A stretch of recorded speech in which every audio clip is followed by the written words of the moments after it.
ओम नमः शिवाय. श्री स्वामी समर्थ. मित्रांनो, असे मानले जाते की श्रावण महिन्यामध्ये भोलेनाथ आपल्या भक्तांवर लवकर प्रसन्न होतात. भक्तांच्या मनोकामना लवकर पूर्ण करतात. श्रावण महिना हा भगवान शिवाला समर्पित आहे. त्यामुळे या दिवशी भगवान शंकराची पूजा आणि उपवास करण्याचे महत्त्व अधिकच वाढते. जर तुम्ही श्रावण व्रत पाळत असाल तर तुमच्यासाठी ही व्रतकथा वाचणे फार महत्त्वाचे आहे, कारण त्याशिवाय तुमचे व्रत अपूर्ण मानले जाते. जर तुम्ही महादेवांचे भक्त असाल तर कमेंटमध्ये ओम नमः शिवाय टाईप करा. व्हिडिओला लाईक करा. चला सोमवार व्रताची कहाणी जाणून घेऊया. देवांचा देव महादेव अत्यंत निष्पाप मानला जातो, म्हणूनच त्याचे एक नाव भोलेनाथ आहे. पौराणिक मान्यतेनुसार भगवान शंकरांना प्रसन्न करण्यासाठी कोणत्याही विशेष पूजेची गरज नाही, कारण तो निर्दोष आहे असे म्हणतात आणि भक्ताने केलेल्या क्षणिक भक्तीनेच तो सुखी होतो. शिवाची भक्ती आणि आशीर्वाद मिळवण्यासाठी जर तुम्हीही श्रावणाच्या सोमवारी उपवास केलात तर या कथेने तुम्ही भोलेनाथाला प्रसन्न करू शकता. म्हणून ही कथा जर तुम्ही ऐकायला सुरुवात केली असेल तर चुकूनही अर्धवट सोडू नका. ही कथा पूर्ण ऐका, कारण अर्धे ज्ञान हे खूप घातक असते आणि तुम्ही तुमच्या आशीर्वादापासून वंचित राहाल. म्हणून ही कथा शेवटपर्यंत आवर्जून ऐका. एकेकाळी एका शहरात एक सावकार होता. त्यांच्या घरात पैशाची कमतरता नव्हती, पण मूलबाळ नसल्याने ते खूप दुःखी होते. मूल होण्यासाठी ते दर सोमवारी व्रत ठेवत आणि पूर्ण भक्तिभावाने शिवमंदिरात जाऊन भगवान शिव आणि माता पार्वतीची पूजा करत.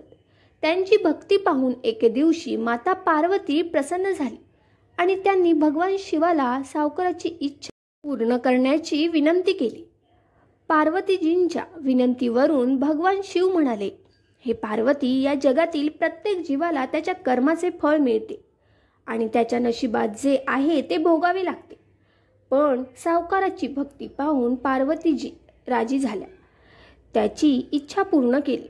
माता पार्वतीच्या विनंतीवरून भगवान शिवाने सावकाराला मुलगा होण्याचा आशीर्वाद दिला, परंतु हे मूल फक्त 12 वर्ष जगेल असे सांगितले. सावकार माता पार्वती आणि भगवान शिव यांच्यातील संभाषण ऐकत होते, म्हणून तो याबद्दल आनंदी किंवा दुःखी नव्हता. तो पूर्वीप्रमाणे शिवाची पूजा करत राहिला. काही काळानंतर सावकाराच्या पत्नीने एका मुलाला जन्म दिला. मूल 11 वर्षांचे झाल्यावर त्याला काशीला शिक्षणासाठी पाठवले. सावकाराने मुलाच्या मामाला बोलावून भरपूर पैसे दिले आणि सांगितले की या मुलाला काशीचे ज्ञान घेण्यासाठी घेऊन जा. तुम्ही लोक वाटेत यज्ञ करत जा आणि ब्राह्मणांना अन्न व दक्षिणा द्या. काका आणि पुतणे दोघेही यज्ञ करून आणि ब्राह्मणांना दान देऊन काशी नगरी निघाले. या काळात रात्रीच्या वेळी एक शहर असे होते जेथे त्या नगराच्या राजाच्या मुलीचे लग्न होते, परंतु ज्या राजकुमाराशी तिचे लग्न होणार होते तो एका डोळ्याने आंधळा होता. आपला मुलगा एक डोळा आहे ही वस्तुस्थिती लपवण्यासाठी राजपुत्राच्या वडिलांनी विचार केला की सावकाराच्या मुलाला वरात आणून राजकन्येशी लग्न का करू नये. लग्नानंतर मी त्याला पैसे देऊन निरोप देईन आणि राजकन्येला माझ्या शहरात घेऊन जाईन. मुलाने वराचे कपडे घातले आणि राजकन्येशी लग्न केले. सावकाराचा मुलगा प्रामाणिक होता. त्याला हे आवडले नाही, म्हणून तिने संधी साधून लिहिले, तुझे माझ्याशी लग्न झाले आहे, परंतु तुला ज्या राजकुमारासोबत पाठवले जाईल तो एक डोळा आहे. मी काशीला शिकायला जात आहे. जेव्हा राजकन्येने लिहिलेल्या गोष्टी वाचल्या तेव्हा तिने ही गोष्ट तिच्या पालकांना सांगितली.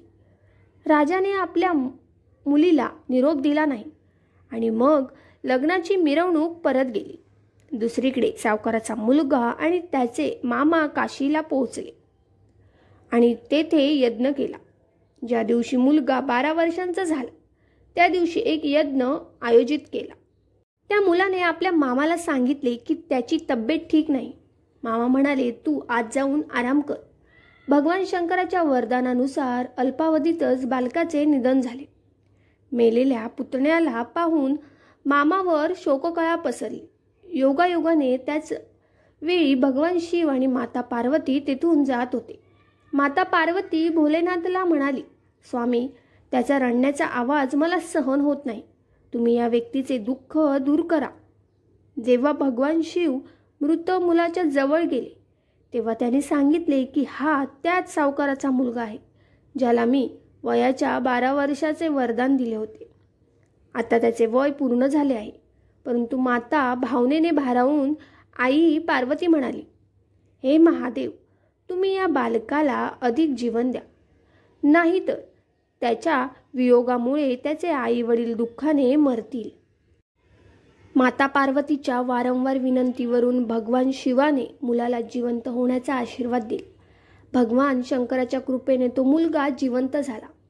शिक्षण पूर्ण करून तो मुलगा मामाकडे परत शहरात गेला. दोघेही चालू लागले आणि त्याच शहरात पोहोचले जिथे त्याचे लग्न झाले होते. त्या शहरातही त्यांनी यज्ञाचे आयोजन केले होते.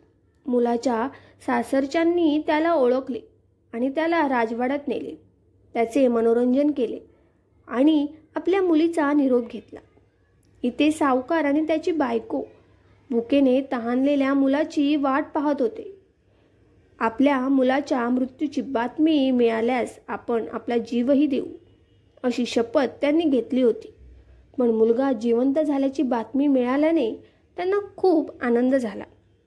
त्याच रात्री सावकाराच्या स्वप्नात भगवान शिव प्रकट झाले आणि म्हणाले, हे श्रेष्ठी, तुझा श्रावण सोमवाराच्या व्रताने आणि व्रताची कथा ऐकून मी प्रसन्न झालो आहे आणि तुझ्या मुलाला दीर्घायुष्य दिले आहे. तसेच जो कोणी श्रावण सोमवारी व्रत करतो किंवा कथा ऐकतो व वाचतो त्याचे सर्व दुःख दूर होऊन सर्व मनोकामना पूर्ण होतील. श्री स्वामी समर्थ.